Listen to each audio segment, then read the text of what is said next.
New champions have been crowned in All Elite Wrestling, and Vince McMahon is being investigated over recent allegations. But first, Sasha Banks has seemingly been released from WWE. Over recent weeks, the WWE futures of both Naomi and Sasha Banks have been very much up in the air, with both wrestlers recently walking out of an episode of WWE Raw due to creative disagreements, with them now being suspended and having been stripped of their women's tag team championships. According to a tweet from Raj Giri of Wrestling Inc., Sasha has now been released from the company, although the circumstances surrounding the release remain unclear. And Raj would write, "I'm hearing Sasha Banks has been released. I don't know if it's she requested it or if it was on WWE's end."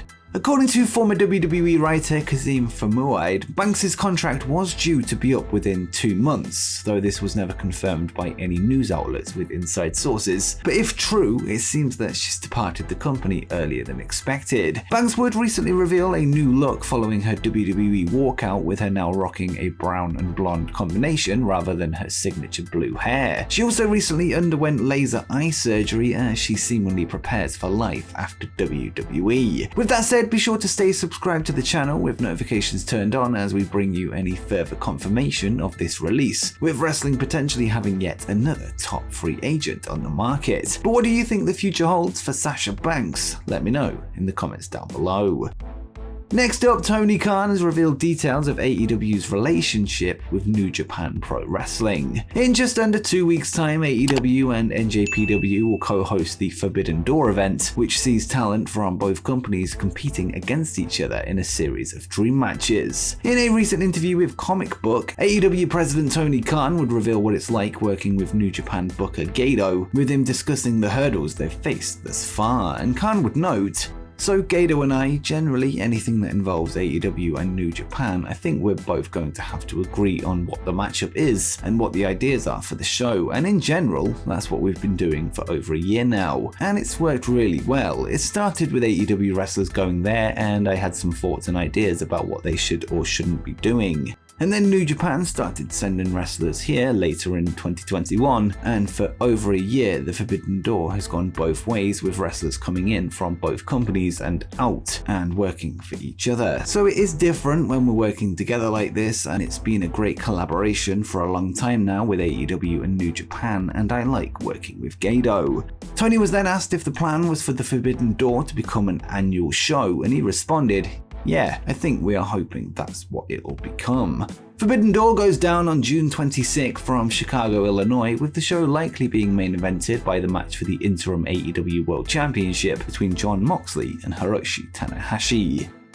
Next up, let's go to the latest regarding the recent arrest of Jeff Hardy. Jeff was arrested this past Monday morning in Volusia County, Florida, under charges of DUI and driving with a suspended license, with him since being suspended from All Elite Wrestling. According to a new report from Fightful, there has been some backstage details revealed about Jeff and his recent time in AEW. Hardy is said to have been intoxicated publicly, both there and in the lobby at the Talent Hotel prior to an AEW event, with there also being some backstage concern over Jeff's performance at the recent Double or Nothing pay-per-view. It was claimed at the time that his strange performance was due to a head injury early in the match. With that said, I did notice Jeff was struggling before the match began. Fightful would speak to talent within the company that were told AEW were considering putting the AEW World Tag Team Championships on the Hardy Boys, as the team embarked on what they were calling their last run. However, plans later changed to having the Young Bucks win the belt instead, with the likelihood of the Hardys winning them having dwindled following Double or Nothing. There is said to have been frustration backstage with the tag title scene and concern for Jeff himself, with there being some indications that a situation like the one we saw on Monday could happen. For now, Hardy remains off TV, having been pulled from last night's AEW World Tag Team title match, with it changing from a three-way tag ladder match to a 2-on-2, with the Young Bucks taking on the champions Jungle Boy and Luchasaurus.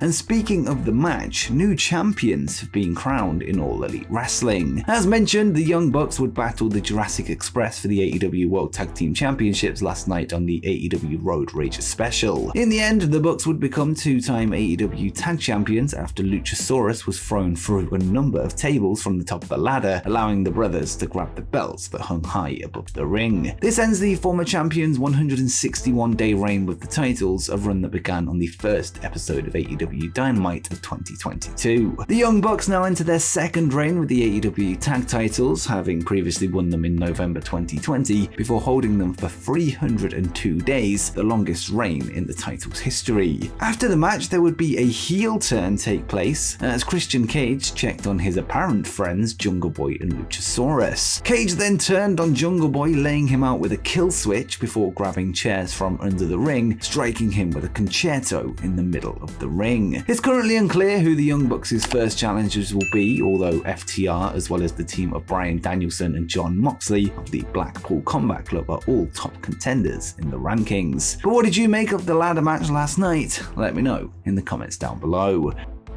And finally, Vince McMahon is being investigated over recent allegations. A report from the Wall Street Journal was released last night that revealed details of an investigation into the actions of the chairman of WWE, with him said to have paid $3 million as part of a settlement to a departing employee with whom he allegedly had an affair with. WWE's board of directors are now said to have retained New York-based law firm Simpson Thacher and Bartlett LLP to conduct an investigation, with the findings uncovering that McMahon used personal funds to pay the former female employee who signed the agreements, with there said to have been allegations against not only Vince but GM of Talent Relations and former on-screen character John Laurinaitis. And the article reads, "The board of WWE is investigating a secret $3 million settlement that longtime chief executive Vince McMahon agreed to pay to a departing employee with whom he allegedly had an affair, according to documents and people familiar with the board inquiry.